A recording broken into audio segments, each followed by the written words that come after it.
नमस्कार, मैं हूं प्रतिमा पांडे और आप देख रहे हैं V9 न्यूज। देश और दुनिया की तमाम छोटी बड़ी खबरों के साथ चलिए शुरुआत करते हैं खबरों का सिलसिला। नीमच जिले के जावद तहसील क्षेत्र अंतर्गत नया गांव में सीमेंट कॉरपोरेशन ऑफ इंडिया यानी सीसीआई फैक्ट्री यह भारत सरकार का सार्वजनिक उपक्रम जो पिछले 29 वर्षों से बंद पड़ी है। वहीं 1976 में इस फैक्ट्री का निर्माण कार्य प्रारंभ हुआ था। उस समय इसकी लागत 400 करोड़ रुपए के करीब रही। वहीं 11 अक्टूबर 1980 को फैक्ट्री में सीमेंट उत्पादन शुरू हुआ और 13 मई 1997 को सीसीआई सीमेंट फैक्ट्री बंद हो गई, क्योंकि बिजली कंपनी के 9 करोड़ 65 लाख रुपए बकाया निकल रहे थे, जिससे बिजली कंपनी के द्वारा सीमेंट प्लांट की बिजली सप्लाई रोक दी गई। बाद इसके प्लांट हमेशा के लिए बंद हो गया। अब केंद्र सरकार द्वारा फैक्ट्री प्लांट को स्केप को नीलामी प्रक्रिया के तहत बेचने की तैयारी की, जिसकी आखिरी तारीख 5 मार्च निर्धारित की गई थी। परंतु बीते कल शुक्रवार को जावद एसडीएम प्रीति संघवी नाहर एवं तहसीलदार मयूरी जोक ने संपत्ति के हस्तांतरण पर रोक लगा दी। रोक का कारण है सीसीआई नया गांव पर मजदूरों के द्वारा माननीय श्रम न्यायालय द्वारा स्वयं का बकाया वेतन वसूल करने हेतु प्रकरण लगाया गया था, जिसमें माननीय न्यायालय के द्वारा कार्रवाई की जाकर वसूली हेतु आदेश जारी किया गया था, जिस पर शनिवार को प्रशासनिक अधिकारी के रूप में तहसीलदार मयूरी जोक, नायब तहसीलदार नवीन गर्ग, नया गांव चौकी प्रभारी मंगल सिंह सहित पुलिसकर्मी के रूप में टीम सीसीआई फैक्ट्री में कुर्की की कार्रवाई के लिए पहुंची। वहीं प्रशासन के द्वारा कुर्की किए जाने की जानकारी लगने सीटीयू सहित बड़ी संख्या में मजदूर एवं लोडर मौके पर पहुंचे। मजदूरों के अनुसार श्रम न्यायालय ने संपत्ति को बेचकर लोडर को भुगतान करने के आदेश जारी किए थे। इसी को लेकर यह कार्रवाई की गई है। देखिए, 8 फरवरी को सीमेंट कॉरपोरेशन ऑफ इंडिया का जो मैनेजमेंट है दिल्ली में बैठा है, उन्होंने इस फैक्ट्री की नीलामी प्रक्रिया स्टार्ट की थी, जो 5 मार्च को पूर्ण हुई और उसमें उन्होंने इस पूरी प्रक्रिया को ऑनलाइन किया था, जो कि हमारे हिसाब से, हमारे संज्ञान से किसी भी स्थिति में पारदर्शी तरीका नहीं है। किसी भी सार्वजनिक क्षेत्र की इकाई को या उसके सामान को अगर बेचना है तो उसके लिए पारदर्शी तरीका ये होता है कि स्थानीय अखबारों में इस आशय का टेंडर नोटिस छपवाया जाए। इस फैक्ट्री के आगे बड़े बड़े अक्षरों में बोर्ड लगाया जाए कि यहाँ पे फैक्ट्री की नीलामी की जा रही है, इसके सामान की नीलामी की जा रही है, जो है क्या कहते हैं नहीं की गई। हम लोगों का जो वर्कर्स का केस जावद तहसीलदार न्यायालय में चल रहा था, उसमें हम लोगों ने सारे दस्तावेज पेश किए और तहसीलदार ने इस बात को माना और एक बहुत ही न्यायपूर्ण कार्रवाई करते हुए इस फैक्ट्री की नीलामी की प्रक्रिया पे रोक लगा दी है। और उन्होंने ये कहा है कि जो वर्कर्स जिनका मामला यहाँ चल रहा है, श्रम न्यायालय द्वारा ये कहा गया था कि इस फैक्ट्री के प्रबंधन अगर उनका बकाया वेतन नहीं देते हैं तो इस फैक्ट्री की संपत्ति को कुर्की किया जाए और कुर्की करके जो है वर्कर्स का जो है वेतन दिलाया जाए।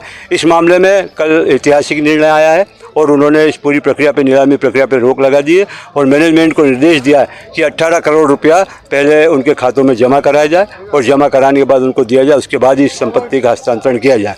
इस मामले में अगली कार्रवाई करते हुए आज 22 तारीख को तहसीलदार पूरे अमले के साथ यहाँ पर इस संपत्ति को कुर्क करने के लिए आई थी, लेकिन प्रबंधन के अधिकारी श्री जयंत विश्वास यहाँ पर उपस्थित नहीं थे, जबकि उनको पूर्व सूचना दी गई थी। तहसीलदार महोदया ने सभी मीडिया को आश्वस्त भी किया और हम लोगों को भी आश्वस्त किया है कि हम उनको लिखित में एक बार और सूचना देंगे और नहीं होता है तो आगामी एक तरफा कार्रवाई की जाएगी। सर, माना जाए कितने मजदूर यहाँ पर कार्यरत थे और कितनों की यहाँ पर बाकी होंगे? देखिए, ये हमारे क्षेत्र का बहुत बड़ा दुर्भाग्य है और ये कहा जाए कि जनप्रतिनिधियों की उदासीनता है कि 3000 लोग यहाँ पर काम करते थे, कच्चे पक्के अस्थायी स्थायी, और इससे 10,000 लोगों को अपरोक्ष रूप से रोजगार मिला हुआ था। ये नया गांव का जो चौराहा है, गुलजार रहता था, या एक घंटे जो है जाम लग जाता था जब सीमेंट के ट्राले यहाँ से निकलते थे। लेकिन आज आप देख रहे हैं कि 1980 में स्थापित ये प्लांट, जिसके पास एशिया का सबसे शानदार लाइमस्टोन है, इसके मुकाबले लाइमस्टोन एशिया में किसी खदान में नहीं है। इसके पास पानी की प्रचुर मात्रा है, इसके पास रेलवे स्टेशन नज़दीक है, केवल 2 किलोमीटर दूरी पर रेलवे स्टेशन है। ऐसी तमाम चीज़ें होने के बावजूद ये प्लांट केवल 9 करोड़ 50 लाख रुपए का बिजली का बिल न भर पाने के कारण बंद है 1996-97 से।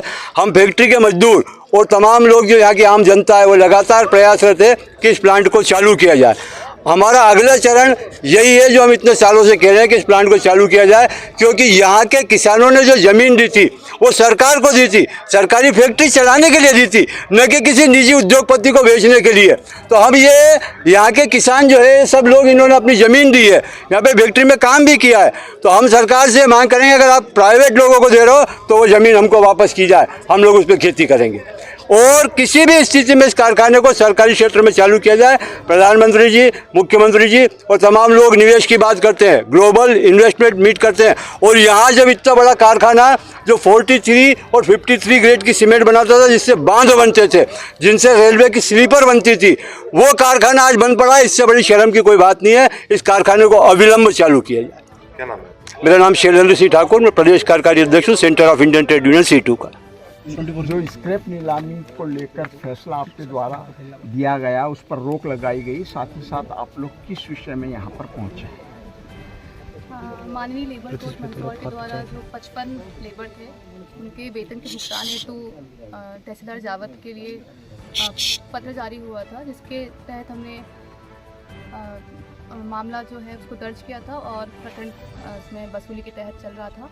इसमें आवेदक जो वकील थे उनके द्वारा बताया गया कि CCI के द्वारा स्क्रैप की नीलामी का टेंडर जारी हुआ है, जिसमें हमने CCI के द्वारा अभिभाषक को पत्र लिखकर इसमें जवाब चाहा, जिसमें इनके कार्यकारी मैनेजर जयंत विश्वास जी उपस्थित हुए थे और उनके द्वारा इसकी पुष्टि की गई कि ऐसी कार्रवाई दिल्ली लेवल पे की गई है। और उस संबंध में कल एक ऑर्डर शीट में इस कार्रवाई को रोककर पहले इसमें वेतन जो बकाया है उसको देने के लिए निर्देश दिया गया है। कितने कर्मचारियों का वेतन बाकी है, कितने अमाउंट है बाकी?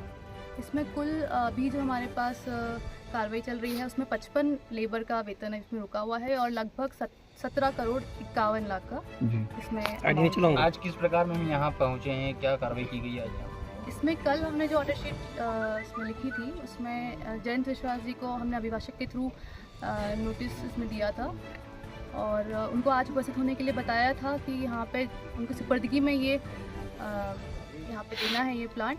क्योंकि वो आज यहाँ उपस्थित नहीं है इसलिए सुपर्दगी की कार्रवाई हो नहीं पाई है, तो इसमें हम अब अग्रिम कार्रवाई करके उनको सूचना पत्र जारी करेंगे। किस प्रकार की अग्रिम कार्रवाई रहेगी और अगर वो फिर भी उपस्थित नहीं होते तो क्या होगा?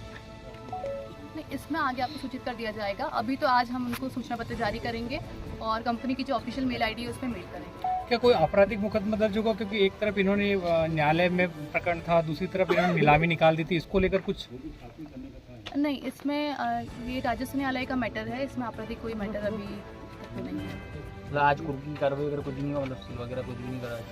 नहीं, अभी इसमें सूचना पत्र जारी होगा।